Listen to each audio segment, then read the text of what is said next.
Welcome back to Vision Pros. I'm so excited because today we get to talk again with Nichole Daher from Success on the Spectrum. This is so refreshing. You know how most businesses are kind of in freak out mode? This is kind of probably going to very, very refreshing change. And I can't wait for you to hear about everything that she's up to. And we've got some good questions to ask today as well. Nichole, welcome to the show. Would you just kind of reintroduce yourself a little bit for those who might not remember the first episode that we recorded with you? Sure. My name is Nichole Daher, and I started off as an autism mom looking for services for my child. And as I stumbled through finding care for her, I created the very first autism treatment franchise in the country. I love it. And almost kind of by accident, like you were just trying to help your own child. Oopsies. Where, oopsie, built an empire. Oopsies. Tell a little bit more about like how many, like, share the size and spectrum of this. You know. We just celebrated a huge milestone. So we have awarded over 100 territories, and of those 177 are already open and running. That's amazing. So you had this dream to help your own child, and now 77 school. Like how many? Do you have any concept of how many students are in all of these? I know it kind of varies probably and it's fluid, but It's so difficult to count, but at our last estimation, it's definitely over 4,000 families that our clinics have served. And, it's not when you help a child with autism gain independence, it's never just about the kid. It really does. And we say families because it affects the whole family unit. If a mother who could previously not work because their child couldn't feed themselves, wasn't potty trained, and 5 years old, they can now go to restaurants and they can enroll their kid in school perhaps. And so they get a semblance of their lives back, and it really improves the quality of life for everyone around them. it's so beautiful. All right. Well, this question is going to seem silly in light of that, but why do you care? You could have been, let me just preface, you could have just helped your own daughter. Yeah. You could have, made great strides with her, gone on about a happy life. Starting a business is no small feat. There are sleepless nights, no matter how wonderfully it is now. I'm sure it wasn't always like that. Why did you care enough to do this?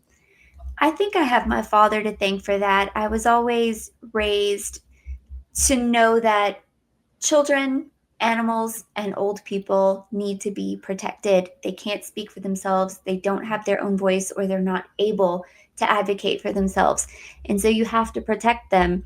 And when my own daughter needed help, I of course was angry at the world, and I had this problem to fix, and I was going to do this and nobody was going to stop me.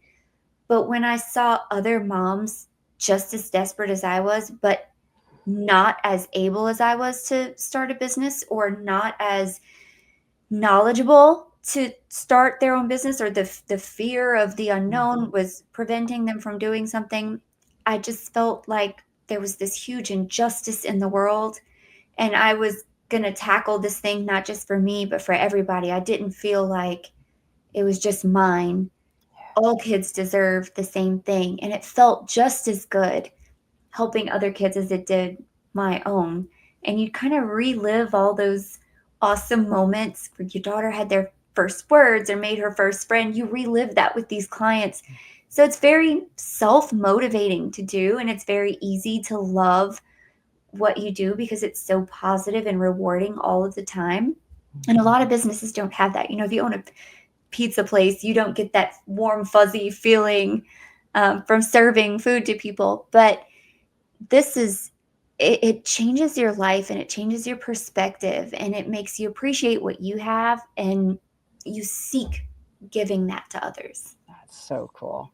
It sounds like, you know how a lot of people will say, start with your why. There's the whole book, Start with Why, and why, I think it can be really motivating. You had a huge why, but you really had a huge who. Yeah. Which do you feel like drives you more, the why or the who? Oh, probably the who. I have to say my daughter's changed my life in ways I could have never anticipated. They say becoming a mother makes you a different person. Oh no. I mean, I I had a perfectly good career in nuclear medicine, and I had the Wait. That's incredible. Like that's a sounds lot fancy. of that's a lot. It sounds a lot fancier than it is, but, I have all these you make a plan for your life, and you get this degree, and you hang these fancy certificates on the wall, and you're like, "Here I am," and now they're just in a closet. What am I gonna do with them now? I'm not going back.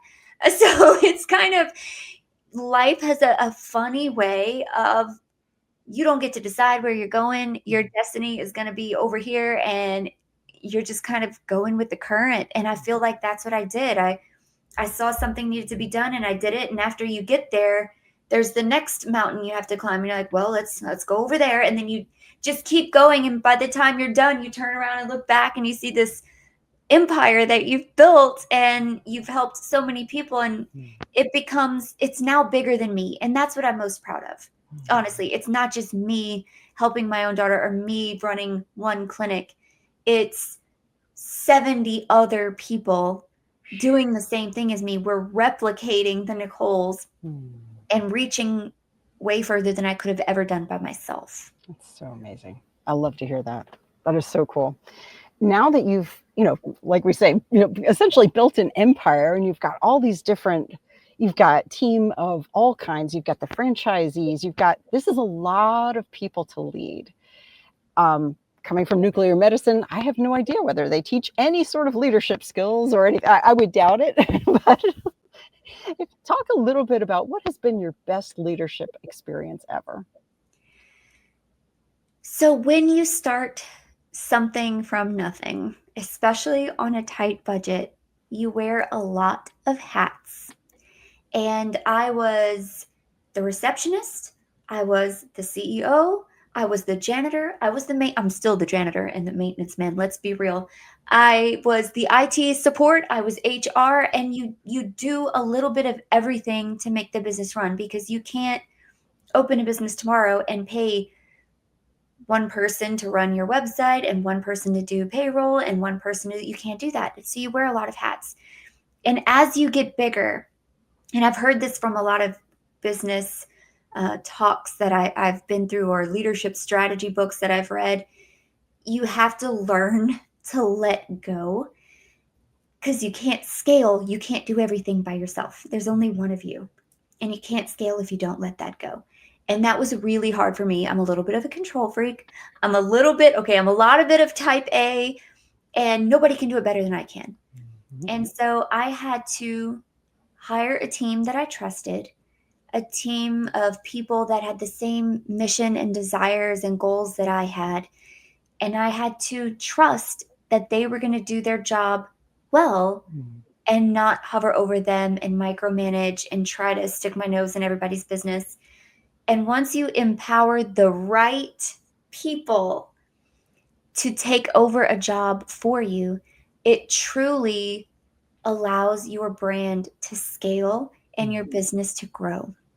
And it's difficult to let go, but it's the only way that you can move forward and get bigger. That's for sure. Because you're only one person. You can't do it all. That's great. On the flip side, what would you say has been your worst leadership experience ever? And it's almost the exact opposite. In the beginning, I was too nice, I think. And what I impressed on earlier was you need the right people to trust to take over those jobs for you. I had a few scenarios where I trusted the wrong person. And when you see that they're messing up and you're giving them corrective feedback and they're fighting you every step of the way because they don't have the same goals in mind, it is not trainable. Some people are not trainable. And that was a really hard lesson and weak moments that I had where I picked the wrong people. I trusted them. I gave them too much power too quickly. And they did a lot of bad things. And it ended up in this blow up or these confrontations. I had one staff member that I promoted as trainer because I thought she was just so good with the kids. And she was great with the kids. But when it came to authority, she had a problem. And it became this huge confrontation where we actually had to call the police, and it was like things flying around the room and people shouting and us getting the kids out of the way. And these, like, looking back, those are your worst moments. That would never happen to me. I'd never put up with that. As soon as they do this, I'd fire them. But back then, firing someone would just devastate me. I would be broken over it. This was their livelihood. This was their job. It was my fault. I should have taught them better. And I just have to recognize that leadership skill is also knowing who is trainable, who can have actionable change after corrective feedback, and who you just need to get out. And the faster they get out, the better. Yeah. Oh, those are words of life right there. Let's ask about this then. Is there a powerful lesson that you would like to pass along to other visionaries from your experience? Absolutely. Last year, I was awarded the Houston Humanitarian Award by the mayor in this beautiful ceremony in this ballroom with my fancy gown. Oh. And several other people won awards that night. And someone on that stage, and I wish I could remember who, but they said the wisest thing that no one has ever said to me before. And it was, when you serve others, it's your own family that suffers the most. Oh. You're giving a piece of yourself away. And as this business got larger, I was spending less time being a mother and more time being a CEO. And you're motivated by helping these other children, and then sometimes yours get pushed further and further back or less prioritized. I just wrote a book about all of the loss that I experienced while gaining everything with the business. And I lost my first marriage, and it was hard. And, I think in the end it worked out for the best, but you can't gain everything without losing something. So it's important to be ready mentally and emotionally to sacrifice the things or make decisions on what you were sacrificing and what your end goal needs to be. That's advice, and the statement that they made to you, the person on the stage made to you, I've never heard that either. That's really good.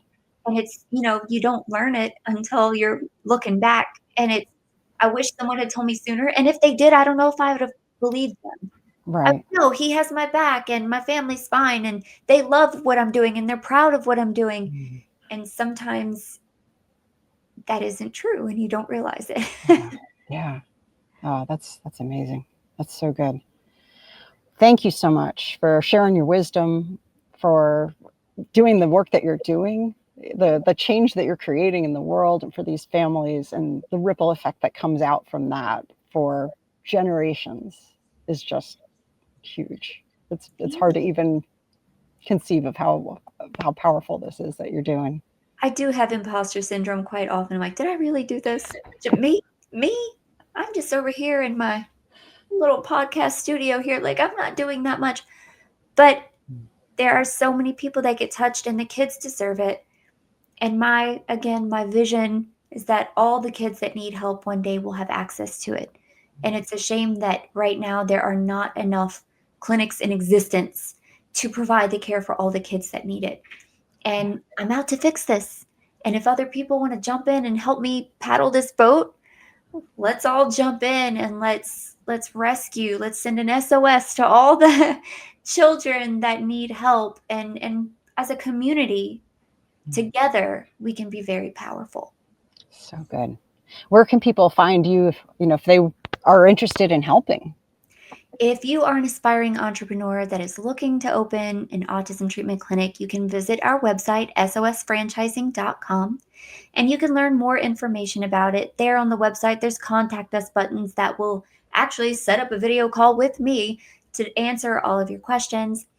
And as a special gift, just for the guests of Visionary Pros, I do have an offer that if you mentioned you heard about us on this podcast, we will buy you one round-trip domestic flight on Southwest Airlines to fly to Houston, visit our corporate headquarters, and spend a day with me get a tour of everything, look around, ask your questions, see what it's like on the inside, imagine what it would be to own your own autism clinic, and it'll help you make better decisions. So good. Thank you so much. We appreciate everything that you're doing. Of course. Thank you so much for having me and helping spread the word of the good work we have yet to do. Thank you for being here today. I'm really happy that you tuned in to Vision Pros Live. I'm looking forward to seeing your reactions as these episodes continue to move forward. This is going to get more and more fun. We'll have more and more engagement as well. We'll invite people to participate in the show. And thank you for giving us your time and attention. Have an excellent time building out your vision and becoming a Vision Pro yourself.